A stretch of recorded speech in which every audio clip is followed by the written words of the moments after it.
Ya kawan Rahman semua, saat ini saya sedang ada di depan SPBU Shell yang berada di Jalan Bekasi Timur Raya ya, di Jatinegara. Dan saya melihat nampaknya banyak sekali kendaraan yang mulai memilih mengisi di pom bensin ini dibanding pom bensin plat merah. Nah, kalau kawan Rahman semua seperti apa?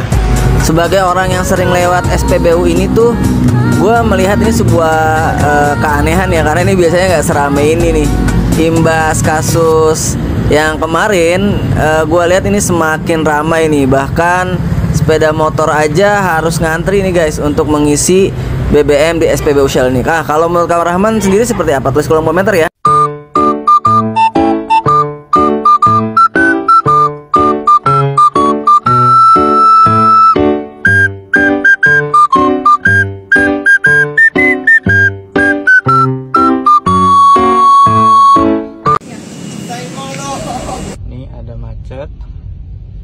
Apakah yang ke Solaria? Oh tidak saudara-saudara, jelas ke Shell. Bela-belain puter balik gara-gara ini panjang bener. Nah, karena sudah tidak percaya lagi dengan BBM dari SPBU Pertamina, ratusan warga kini beralih ke SPBU swasta yakni Shell asal Belanda. Hal ini terbukti pada salah satu SPBU Shell di Jakarta yang ramai antri pembeli. Padahal SPBU Shell sangat jarang sekali antri karena harga BBM-nya lebih mahal dari Pertamina. Banyak warganet yang mengaku sakit hati karena ditipu oleh negara sendiri, hingga akhirnya beralih ke SPBU swasta meskipun lebih mahal akan tetapi lebih terpercaya. Saya yakin jika SPBU swasta diberi izin untuk membuka SPBU di seluruh pelosok Indonesia, bukan tidak mungkin Pertamina akan bangkrut dan gulung tikar. Jadi gimana pendapat kalian? Komen ya. Pertamina bikin satu Indonesia sakit hati. Yang dikira isinya Pertamax selama ini ternyata dikasihnya Pertalite. Lebih sakit lagi pas tahu yang dilakukan bikin potensi mesin mobil jadi rusak. Dan makin sakitnya lagi karena udah dari tahun 2018. Kenapa bisa sekarang baru ketahuan ya? Yang aku pikirkan ini Pertamina kan punya program kemitraan. Pertanyaannya, apakah semua Pertamina BBM yang didistribusi itu nggak sesuai? Termasuk Pertamina tipe dealer own dealer operate, salah satu tipe program kemitraannya Pertamina. Artinya SOP-nya itu nggak diikutin atau malah justru nggak ada SOP-nya. Padahal Pertamina adalah perusahaan BUMN loh. Negara aja nggak bisa dipercaya. Padahal ya Pertamina adalah kemitraan impian banyak orang, apalagi para pensiunan. Dari sisi mitra ini sangat merugikan sih. Udah habis modal yang mencapai miliaran, birokrasi dan perizinan yang sangat ribet yang harus dilewati, keuntungannya makin tipis karena penguapan dan kompetensi karena banyak SPBU berdekatan. Ditambah gara-gara kasus ini masyarakat Indonesia jadi takut. Konsumen udah beralih ke SPBU yang lain. Kalau udah kayak gini masih ada nggak ya yang pengen buka SPBU Pertamina? Atau justru malah pada pengen buka Shell? Soalnya di daerah tuh banyak belum ada Shell. Sebenarnya ada alasannya sih kenapa bisa nggak ada Shell. Lanjut bahas gak nih? Sekarang truk sampah aja isinya Shell bos. Senggol dong. Senggol dong bos. Sekarang ini sudah tidak zaman isi di SPBU Pertamina. Beruntung gua dari dulu pakai Shell bos. Senggol dong.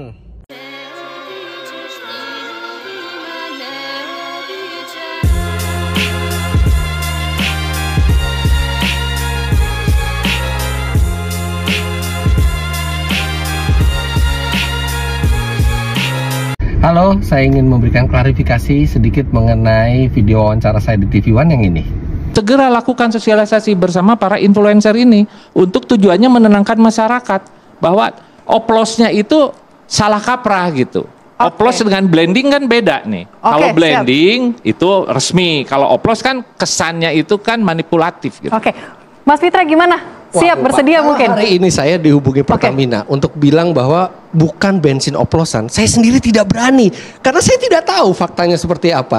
Saya masyarakat biasa, saya konsumen. Saya dengar dari Kejaksaan Agung ada oplosan. Kebetulan saya dengar pendapat di DPR tidak ada oplosan. Mana yang benar? Jadi kalaupun Pertamina mau mengembalikan kepercayaan, menurut saya yang dilakukan harus komunikasi publik yang tepat. Tidak harus melalui influencer. Oke, mungkin ada mau ditambahkan Mas Abra? Yang pertama, saya ingin memberikan keterangan sedikit ke Anda semua mengenai pernyataannya Pak Eri. Saya tahu betul bahwa niat Pak Eri itu baik. Beliau hanya memberikan saran kepada Pertamina kalau misalnya memang tidak bisa melakukan komunikasi publik yang tepat, yang baik, gunakan influencer. Tapi saya harus menanggapi karena saya takutnya kalau tidak saya tanggapi, pernyataan itu akan ditangkap publik sebagai influencer ini hadir untuk menutupi fakta gitu kan.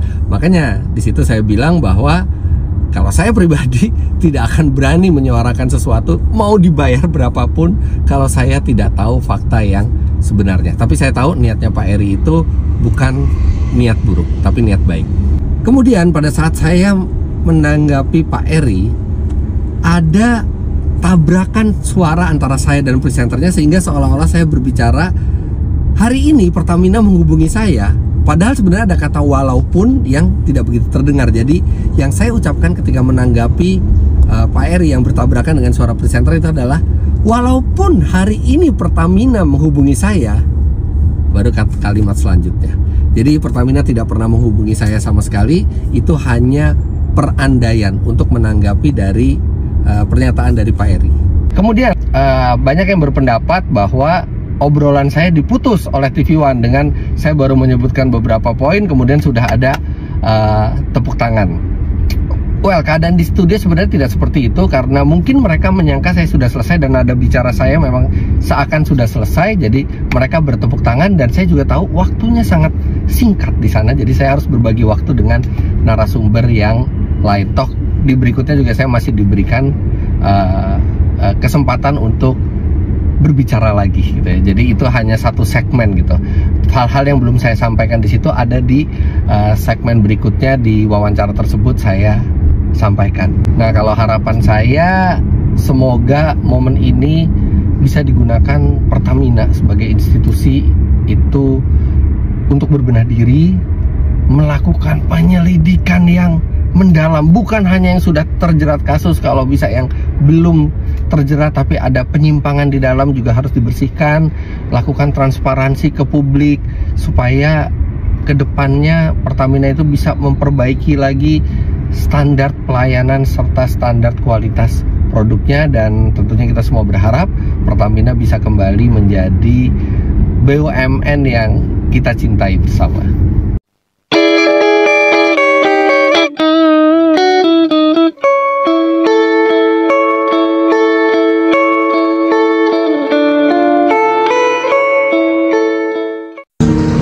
Hai guys, sekedar info dari SPBU Batang Toru, galon kami lagi sun ya.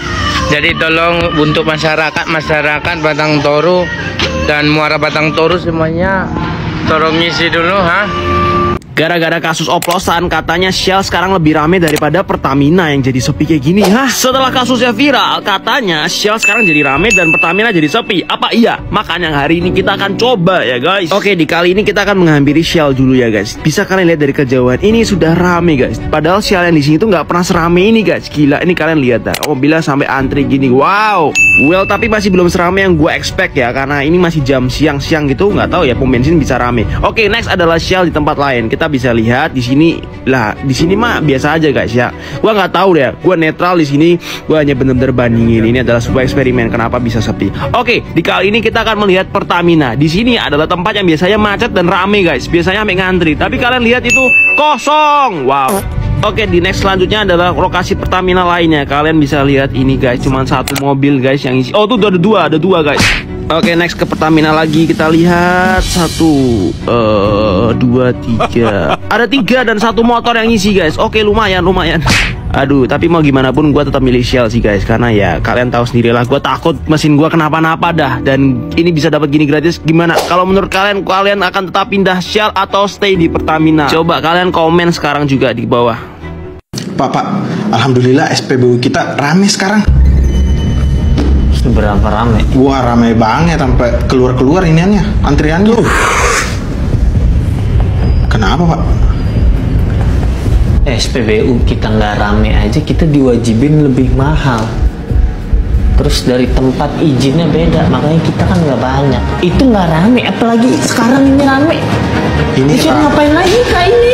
Ini rame banget Pak, viral kita. Masuk berita. Tuh.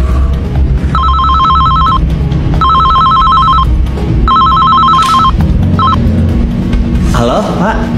Halo, ini kami dari kantor pusat. Ini ada peraturan baru ya. setiap pembelian di luar SPBU kami selama pengisian customer-nya harus kayang. Harus kayang, Pak? Saya 3 liter, Bang. Korupsi Pertamina 193 triliun. Selama ini kita beli Pertamax Rp12 sampai 14.000, isinya malah Pertalite yang dioplos. Mau kaget tapi Konoha, udah biasa kan? Kayaknya kalau kasus korupsi itu di negara ini kayaknya ya udahlah, udah biasa gitu, kayak udah kasus biasa gitu. No, tersangkanya masih muda-muda ya, ganteng-ganteng semua tuh ya, glowing semua. Kayaknya skincare-nya pakai Pertamax sih. Atau Pertalite oplosan gitu, atau nggak diminum kali itu ya, jadi glowing semua tuh. Wah, ini kalau dibikin film judulnya apa ya kira-kira? Keren banget. Gue sebagai orang yang beli Pertamax ya, gue kesel banget sih denger berita ini ya, karena gue berasa itu bisa merusak mobil gue, cuy. Jadi selama ini yang gue isi itu adalah Pertalite tapi cuma dioplos gitu. Dari berita yang gue dengar katanya tuh mereka itu impor Pertalite RON 90, tapi dimodifikasi, dilaporinya itu RON 92 alias Pertamax. Kok kayaknya kasus korupsi ini kayak gak kelar-kelar ya? Karena emang kayaknya hukumnya kerendahan gitu ya. Terus kayak budaya korupsi itu udah sama kayak, udah jadi mendarah daging gitu loh. Sama kayak waktu zaman-zaman gue SD, SMP, SMA ya. Itu tuh nyontek itu adalah budaya yang dianggap biasa gitu loh. Kayak misalnya pagi-pagi belum bikin PR, kita cari yang pinter. Pinjem dong PR lu, gue mau nyalin. Dan itu dikasih, dan semua orang melihatnya itu kayak, ya semuanya begini, udah biasa gitu loh. Jadi kayak sesuatu yang biasa, kayak nyontek gitu, sama kali kayak korupsi ya. Karena sudah membudaya, menjadikan itu sesuatu hal yang biasa aja. Gimana Indonesia mau kaya, gimana Indonesia mau maju kalau misalnya yang memperkaya diri mereka ini semua nih ya. Padahal kan kita negara kaya loh, SDA-nya juga kaya banget, tapi nggak bisa ngelolahnya ya karena ya tikus-tikus rakyat ini ya. Tapi untungnya nih ya, semenjak pemerintahan Pak Prabowo makin terkuak nih kasus-kasus korupsi kayak begini nih ya. Baru menjabat bentar aja udah bisa kelihatan kan, si A kena, si B kena. Wah, ini juga kena nih. Awas aja kalau hukumannya cuma 6,5 tahun ya, awas aja. Kalau di Cina sana nih ya, orang-orang kayak gini udah dihukum, tau nggak? Ini juga nih, siapa ini nih ya, udah kayak artis aja lu, bukannya main sinetron lu, malah korupsi lu, goblok. Turut berduka cita atas matinya hati nurani pejabat bangsat yang telah merampok uang rakyat secara berjamaah. Berita tentang korupsi Pertamina oleh para oknum pejabatnya yang sudah ditersangkakan oleh Kejaksaan Agung Republik Indonesia yang merugikan negara 968,5 triliun merupakan satu gambaran betapa bobroknya tata kelola bernegara sejak era kepemimpinan Joko Widodo, yang merupakan lingkaran setan dan menjadi lahan basah yang sangat menggiurkan bagi para pejabat biadab yang ada di dalam struktur kelembagaannya. Kepada para oknum pejabat Pertamina bangsat yang telah menipu, merampok, dan mengkhianati rakyat Indonesia. Sejak awal hilangnya premium yang beralih ke Pertalite, kemudian ada kebijakan baru harus menggunakan aplikasi My Pertamina dengan barcode. Kemudian ada jenis Pertamax, Pertamax Turbo, Solar, Dex Lite, Pertamina Dex, dan lain-lain, yang memunculkan kecurigaan masyarakat Indonesia atas banyaknya jenis BBM yang beredar.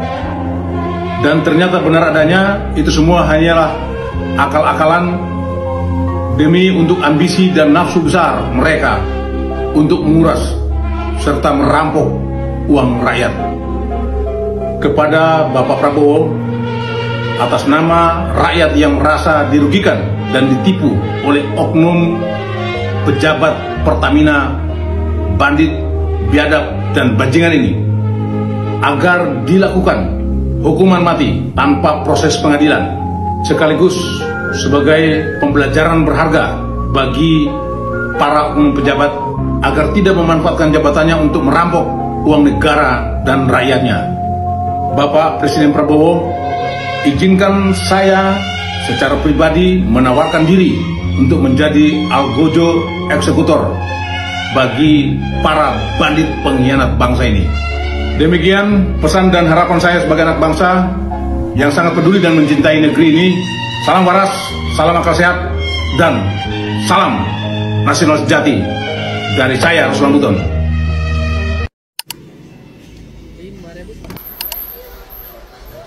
Nah guys, ini Pertamax yang barusan kita beli dari POM ya. Sedangkan ini Pertamax yang kemarin kita beli dari POM ini. Padahal POM ini belinya dari POM ini. Kok beda warnanya ya? Karena ini sudah terjemur guys.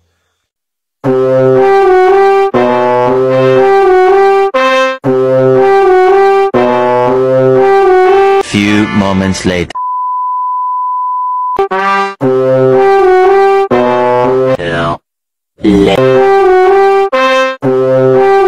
Later. 1 hour later.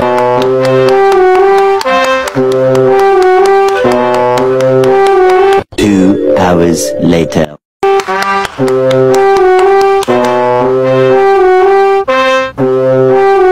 3 hours later. 6 hours later. Tomorrow, the next day. 2,000 years later. Ini parah nih.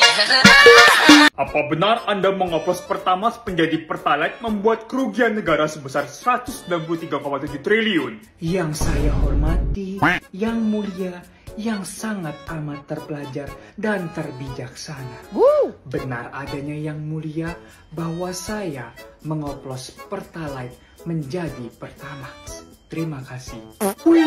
Kamu kok sopan sekali. Gak jadi saya kasih 50 tahun penjara. 20 tahun aja lah kalau sopan begini. Boleh ceritakan bagaimana kronologi dan taktik kamu menipu banyak masyarakat dengan Pertamax ini? Baik yang mulia, kronologinya awalnya saya coba-coba. Habis itu, lah kok enak. Dan istri anak saya pun juga ikut merasakan dampaknya ya. Lu tulang punggung keluarga sama punya anak. Kok nggak bilang sama saya dari kemarin? Kan selalu kayak gini jadi 10 tahun penjara aja. Benar yang mulia, terima kasih banyak yang mulia. Terus kenapa kamu berani banget ngomong Pertamax tapi isinya Pertalite? Apa pembelaanmu? Aduh yang mulia, sebenarnya masyarakat itu yang salah tangkep yang mulia. Yang saya maksud dari Pertamax itu dibacanya adalah pertama kali. Pertama kali diisiin bensinnya yang mulia. Konsepnya seperti fast track yang mulia. Isinya mah sama-sama aja Pertalite yang mulia. Dufan aja boleh menggunakan sistem fast track. Mengapa Pertamina tidak? Loh, ini mah nggak salah. Ini mah masyarakatnya yang terlalu ekspektasi tinggi. Benar sekali yang mulia. Ya kalau gini mah bebas dari penjara. Nggak salah. Sidang ditutup ya, sidang ditutup. Terima kasih banyak yang mulia. Nanti akan segera saya kirimkan Silakan Pak, isi Pertamax ya. Ini beneran Pertamax kan Mas? Gimana? Pertamaxnya asli kan? Ya, jadi Pertamax di sini itu adalah singkatan dari Pertalite Max, Pak. Artinya dengan Bapak membeli Pertalite Max, Bapak mendapatkan fitur tidak ngantri, Pak. Jadi kelebihan harga yang Bapak bayarkan adalah untuk efisiensi waktu, Pak. Emangnya Bapak mau tua-tua di SPBU? Ya nggak bisa gitu dong, Mas. Kan beda kualitas. Masalah kualitas itu sebenarnya sama aja, Pak. Cuma beda di warnanya aja. Solusinya Bapak pakai kacamata gelap, Pak. Jadi biar sama semua warnanya. Hitam. Ya beda dong Mas, warna aja beda, 90 sama 92. Dua doang, kekurangan dua itu Pak. Tinggal nanti Bapak tambahin saat pulang ke rumah pakai sujud sahwi Pak, beres. Ya udah deh, saya antri Pertalite aja kalau gitu. Pertalite aja. Tapi itu antri tuh Pak, panjang. Lagi pula itu antrian terakhir tuh ya, antrian terakhir tuh Pak. Masih nunggu pengiriman. Ya kalau mau nunggu ya paling seminggu lagi.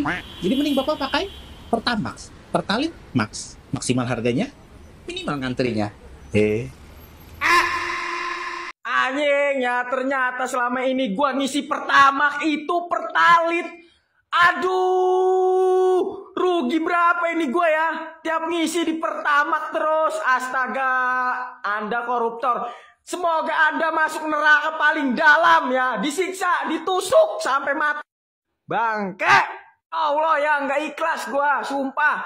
Neraka jahanam tempat Anda. Fi butunihim naro, perut Anda itu api menyala-nyala ya. Pantesan motor gua berebet, anjir. Yaudah pokoknya kamu atur aja ya, biar sel banyak yang pakai. Oke? Soalnya udah mulai sepi nih. Hah? Alamak, duit semua ini. Tumben banget sel banyak yang pakai kayak gini ya. Sumpah tumben banget tempatnya jadi ramai banget kayak gini coy. Ayo pengunjung, datanglah. Kalau kayak gini terus, sel bisa buka cabang di seluruh tempat di Indonesia ini. Pasti sebentar lagi akan ada rapat besar-besaran cuy. Tuh kan. Tuh kan bener. Ini pasti rapat untuk membahas pembukaan cabang baru ini. Gaji naik. Selamat pagi. Isi apa Bu? Oh, super 300 ya. Tumben nih, kok rame banget ya?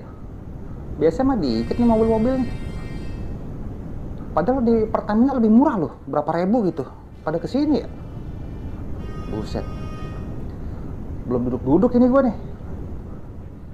Mana nasi padang udah mesen lagi. Ya, dingin dah tuh. Jadi nasi Honduras kali ya. Oh iya Bu, ntar saya lap kacanya ya. Yuk, kasih Bu ya, silakan ke sana.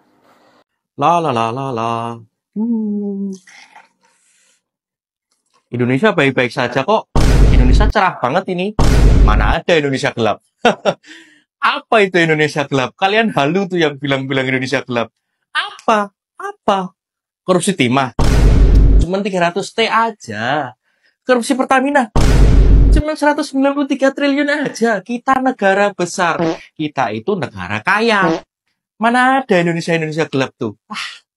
Basi, halu kalian. Kami tegaskan bahwa tidak ada Pertamax oplosan.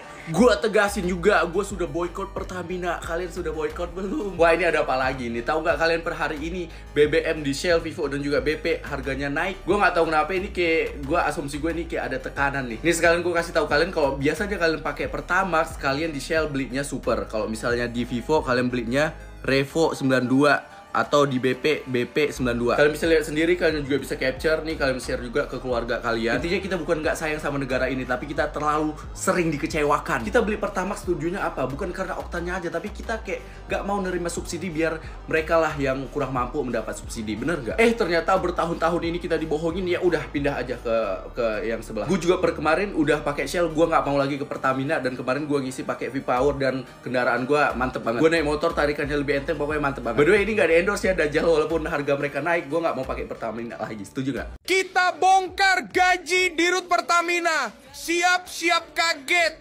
Terungkap kalau gaji dirut Pertamina tembus 1,81 miliar rupiah sebulan. Tapi kok masih ada skandal yang bikin negara rugi 193,7 triliun rupiah. Emang segitu masih nggak cukup? Terus, di tengah isu BBM oplosan, Pertamina malah bantah semua tuduhan dan bilang BBM yang beredar sudah sesuai standar. Rakyat mau tidak mau membayar BBM yang mahal, dirutnya gaji miliaran, tapi tetap aja ada korupsi triliunan. Kapan berhenti cukupnya coba? Menurut lo gaji tinggi bisa cegah korupsi atau malah